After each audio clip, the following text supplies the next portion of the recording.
New Zealand के दौरे के लिए जो टीम सिलेक्शन हुई है, आप आज उसके ऊपर हम डिस्कस करने जा रहे हैं। और कैप्टन के ऊपर भी आज हम बात करेंगे कि किस तरह शादाब को वाइस कैप्टन बनाया गया है और सुलेमान अली आगा को कैप्टन बना दिया गया है। तो कितने परसेंट व्यूवर्स आप लोग मुतमिन हैं इस चीज़ से कि दौरा न्यूजीलैंड के लिए एक मजबूत टीम है जो आपको घर में इतनी बुरे तरीके से हरा के जा रही है, आप क्या उम्मीद लगाए बैठे हैं कि आप उधर जाएंगे और नए सेटअप के साथ वहाँ पे न्यूजीलैंड को आप बीट करेंगे? ये इसके ऊपर आज हम अपने एक्सपर्ट से बात करेंगे। अजमल भाई हमारे साथ हैं। अजमल भाई, मुझे ये बताएं कि शादाब खान तकरीबन 6-7 महीने से टीम से भी आउट है और परफॉर्मेंस की वजह से शादाब खान को निकाला गया था। उसके बाद पता नहीं क्या डोमेस्टिक इन्होंने खेली है या नहीं खेली, और दोबारा जब वापस लौटे हैं तो कप्तान बन के लौटे हैं। इसके बारे में आपको क्या लग रहा है कि ये किस तरह बैक करेंगे? फिजर भाई, पहली बात तो ये है कि जो आगा सुलेमान को कप्तान बनाया गया है, मैं तो इसकी कप्तानी से ही मुतमिन नहीं हूँ। वो आप पूछें कि क्यों मुतमिन नहीं है, ये मुतमिन इसलिए नहीं हूँ कि देखो कि आगा सुलेमान ने एक मैच में अच्छी परफॉर्मेंस दी, हमने उसे कप्तान बना दिया, ठीक है। वो 2-3 मैच में आगे नाकाम हो जाएगा, हम उसे कप्तानी से हटा देंगे। पहले रिजवान और बाबर कप्तान था, बाबर की परफॉर्मेंस ख़राब हुई, हमने उसे ड्रॉप कर दिया। उसके बाद आ गया रिजवान की परफॉर्मेंस टीम में अच्छी थी, हमने कहा कि ये बहुत अच्छा खेलता है, इसे कप्तान बना दें, उसे कप्तान बना दिया। उसके बाद आ गया इसके एक मैच देखा, इसने मैच अच्छा खेला, हमने इसे कप्तान बना दिया। कप्तान की सिलेक्शन होनी चाहिए पीछे से, डोमेस्टिक से, जिसके अंदर काबिलियत हो। कप्तान की काबिलियत और होती है, जो प्लेयर होता है उसकी परफॉर्मेंस और होती है। हम जो प्लेयर अच्छा परफॉर्मेंस दे रहा होता है उसे ना उसकी टीम देख के कप्तान बना देते हैं, जिसने जो उसने परफॉर्मेंस देनी भी होती है वो भी परफॉर्मेंस खत्म कर देता है। कप्तान की जो सिलेक्शन है वो थोड़ी सी अलग होनी चाहिए, उसका दिमाग देखना चाहिए कि ये इसमें यूसुफ भाई ऐसे ना कप्तानी के गुण है या नहीं है। बिल्कुल, मैं तो भाई इस बात से इत्तेफाक रखता हूँ, कप्तान जो है ये एक लीडर है, इसने अपनी टीम को चलाना है, इसने अपने खिलाड़ी को चलाना है। और मेरा नहीं ख्याल कि कुछ चंद मैचेस की बेस पर कप्तान बनाया जाए। ये चले बाबर और रिजवान बड़े नाम हैं, वो तो चलो उनकी आपस में दोस्ती भी सामने आई थी, प्लेयर्स के साथ उनकी कोऑर्डिनेशन भी सामने आई थी। इन नए प्लेयरों की किस तरह जो है ना कोऑर्डिनेशन है, किस तरह इनकी आपस में, तो मुझे इनकी अपनी बाइंडिंग भी इनकी नहीं लग रही जिस तरह उनकी आपस में दोस्ती थी। चले वो चला लेते थे। कप्तान दिमागी तौर पर इंसान को स्मार्ट होना चाहिए। कप्तान एक अलग चीज़ होती है, अच्छी इनिंग्स खेलना एक अलग चीज़ है। जी फिजर भाई, देखें ना, आप मुआवजा करें दूसरे मुल्कों से, उनका जो कप्तान बनता है ना, वो आप देख रहे होते हैं कि वो पहले ही डोमेस्टिक में परफॉर्मेंस देकर आ रहा होता है, वहाँ डोमेस्टिक में उसे तैयार किया जा रहा होता है, या वो जो शुरू के लेवल से वो टूर्नामेंट खेलते हैं उसमें उनको कप्तानी दी जाती है, क्योंकि इसमें डिसीजन पावर होनी चाहिए, लीडरशिप। ओडीआई का कप्तान जो रिजवान है ना, और रिजवान का अच्छा कैरियर है, पीछे आप देख लें, रिजवान ने ऑस्ट्रेलिया में जाकर हराया है, क्लीनस्वीप किया, साउथ अफ्रीका में हराया है। और मेरे ख्याल में लीडरशिप भी होती है, लीडरशिप भी मैटर करती है, लीडरशिप भी कप्तान की मैटर करती है, और डिसीजन भी, इत्तेफाक भी, ये सारी चीजें आ जाती हैं, सिर्फ परफॉर्मेंस नहीं होती। कप्तान चेंज करने से टीम का जो है वो फ़र्क आ जाए, जीत पर चला जाए, तो वो ऐसा तो नहीं हो सकता।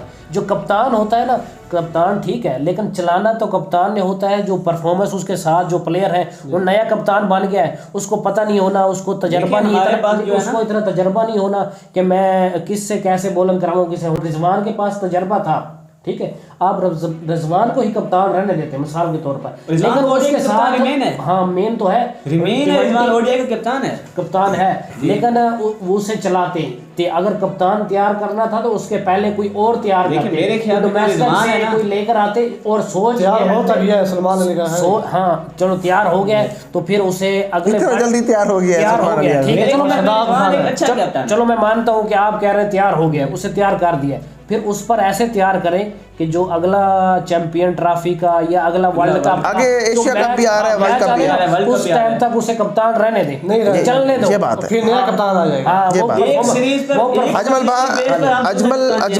अजमल की बात से मैं बिल्कुल एग्री हूँ कि वो कह रहे हैं कि आगे देखें सितंबर में 6 महीने बाद आपका एशिया कप आ रहा है, और आपको पता है एशिया कप भी आपने हाइब्रिड मॉडल पे खेलना है, और तब तक कम से कम फिर आप जिस तरह उन्होंने रोहित शर्मा ने ऐसे किया है, उनके जीत हार में बिल्कुल गौतम गंभीर ने उनको रिमेंस रखा है कैप्टन, और आज उनका रिजल्ट ये है कि चैंपियन ट्रॉफी में अच्छी परफॉर्मेंस दे रहा है। कम से कम अगर आप आगे सीरीज़ें हारते भी हैं तो आज जो भी कैप्टन अगर आपने फैसला कर लिया है इनके साथ हमें 6-7 महीने तो कम से कम। कप्तान होता है, अच्छा मुकम्मल अथॉरिटी नहीं है, वो उसको अपने बेहतर फैसले करने चाहिए और रिजवान को मुकम्मल तौर पर अथॉरिटी देनी चाहिए। बिल्कुल, यहाँ पर जो हमारे पास कप्तान बनाया जाता है ना, इसके पास खुद की अथॉरिटी नहीं होती कि ये कौन से प्लेयर सेलेक्ट करे। सही बात है। इस पर जो प्लेयर सेलेक्ट किए जाते हैं वो भी हमारे पीछे चेयरमैन कमेटी बैठे है। अच्छा देखो, वो कप्तान बन गया आगा सुलेमान, अगर वो सीरीज में नाकाम हो जाता है तो फिर आप कप्तान नहीं चेंज कर देंगे? नहीं करना चाहिए, नहीं करना चाहिए। कमेटी है वो कप्तान चेंज कर देगी, ये गलत बात है। लेकिन ये गलत बात है। हमारी कमेटी को कप्तान चेंज नहीं करना चाहिए, लेकिन हमारी कमेटी को चाहिए कि जो मेंबर है, जो प्लेइंग 11 है, वो इस तरह से तैयार करे कि जो परफॉर्मेंस दे रहे हैं जो प्लेयर, उनको प्लेइंग 11 में रखे, जो परफॉर्मेंस नहीं दे रहे। अब यहाँ पर देखिए सौद शकील है, तैयब ताहिर है। असल यूसुफ भाई मेन मसला जो है ना हमारे क्रिकेट का, वो ये है कि पीछे बेंच पर मुतबादल खिलाड़ी नहीं बैठा हुआ। अगर बाबर के मुतबादल कोई पीछे खिलाड़ी बैठा होता, हमने तैयार किया होता, तो बाबर भी उधर परफॉर्मेंस दे रहा होता। अगर रिजवान ओपनर, देखो ना ओपनर थे, ओपनर का हमारा मसला बना, वो नहीं चले। हमारे पास ओपनर भी मौजूद नहीं। एक मिनट, ओपनर भी तो आपके पास वही जा रहे हैं ना, जिन जो नाकाम हुए हैं। लेकिन हमारा पीछे जो तैयार शुदा माल था वो नहीं था, जिसकी वजह से हमें ओपनर बेंच हमारे पास बेंच कैसे तैयार होगा? हमने 2 सीरीज खेली, वहाँ पर हमने सिर्फ उन्हीं प्लेयर को रखा जिनको हमने चैंपियन ट्रॉफी के लिए खिलाना था। साउथ अफ्रीका के लिए उन्हीं को खिलाया, ऑस्ट्रेलिया के सीरीज के लिए भी उन्हीं को खिलाया। और मुझे बताएं कि हमारे पास पीछे बेंच कैसे तैयार होता जब प्लेइंग 11 सेम आ रही है और आपने सैम अयूब को रखा और साथ में फखर जमान की आपने एडिशन की थी कि चैंपियन ट्रॉफी जी। सैम अयूब इंजर्ड हुआ, फखर जमान इंजर्ड हुआ, वो बैठा रहा, वो अभी तक बैठा है, अभी तक बैठा है। अच्छा, अब ये सुमैर है, उमैर है लड़का साथ जा रहा है, जो उमैर बिन यूसुफ जा रहा है। अब देखेंगे इसकी परफॉर्मेंस भी आने अगर आती है, क्योंकि अभी इन्होंने नए 2-3 लड़के डाले हैं, उनकी परफॉर्मेंस भी होगी। साथ में ख्वाजा नाफे अच्छा लड़का है, उसको तो पर्सनली मैंने खेलता देखा था BPL में। आगे अगले 2 माह तक तकरीबन आपको अवेलेबल होंगे, अगली सीरीज़ के लिए अवेलेबल होंगे आपको सैम अयूब भी। तो अब्दुल्ला शफीक 0 पे आउट हुआ था 3 दफ़ा, तो उसने 3 डक खेली हुई हैं। तो उसके बाद आप देखें अगर वो अच्छा चल जाता है। यहाँ पर आप बात करें डक की, तो आप देखें कि जो सूर्य कुमार यादव था, हाँ, वो ऑस्ट्रेलिया के खिलाफ 4 बार 0 पर आउट। हमारी जो सिलेक्शन होती है ना, वो सिर्फ सीरीज बाय सीरीज होती है, सीरीज बाय सीरीज होती है। ये सीरीज नहीं होनी चाहिए। नाकाम हो गया, उसको बाहर बिठा दिया, दूसरी सीरीज आई, उसको जो बाहर बैठा हुआ है उसे अंदर ले आई। अच्छा, अगर परफॉर्मेंस या कोई चीज की किसी प्लेयर की परफॉर्मेंस देखनी है ना, उसे मौका दो। अगर वो गलती कर रहा है, नाकाम हो जाता है। हाँ, नाकाम हो जाता है। जो नाकाम जिस चीज पर वो नाकाम हो रहा है, वो गलती दूर करे, ये नहीं कि उसे क्रिकेट से दूर करे। हम अपनी गलतियों को ठीक नहीं करते। और जो ऑस्ट्रेलिया की टीम है, न्यूजीलैंड की टीम है ना, ये एक बार जो गलती करते हैं ना, यार ताश के पत्तों की तरह अगर आप उनको चेंज करते रहेंगे, उनकी जगह बदलते रहेंगे, इस तरह क्रिकेट नहीं चलाई जाती। तमाम एक्सपर्ट की जो राय है वो सामने निकल के आ रही है कि भाई अगर आप सिलेक्शन करते हैं तो फिर आप परमानेंट बेस पे करें, कम से कम एक सीरीज़ तक ना उसको महदूद रखें, कम से कम 3-4 महीने, 6 महीने या 1 साल उनको ट्राई करें। और अगर आप लगातार बदलते रहेंगे, प्लेयर्स के ऊपर प्लेयर्स बदलेंगे, मेरे ख्याल में नए प्लेयर होते हैं, उनका प्रेशर होता है, बच्चे नए आते हैं डोमेस्टिक खेल के, तो एक लॉन्ग टर्म आपको रिजल्ट तब मिलेंगे जब आप उनको लॉन्ग टर्म खिलाएंगे, लगातार खिलाएंगे।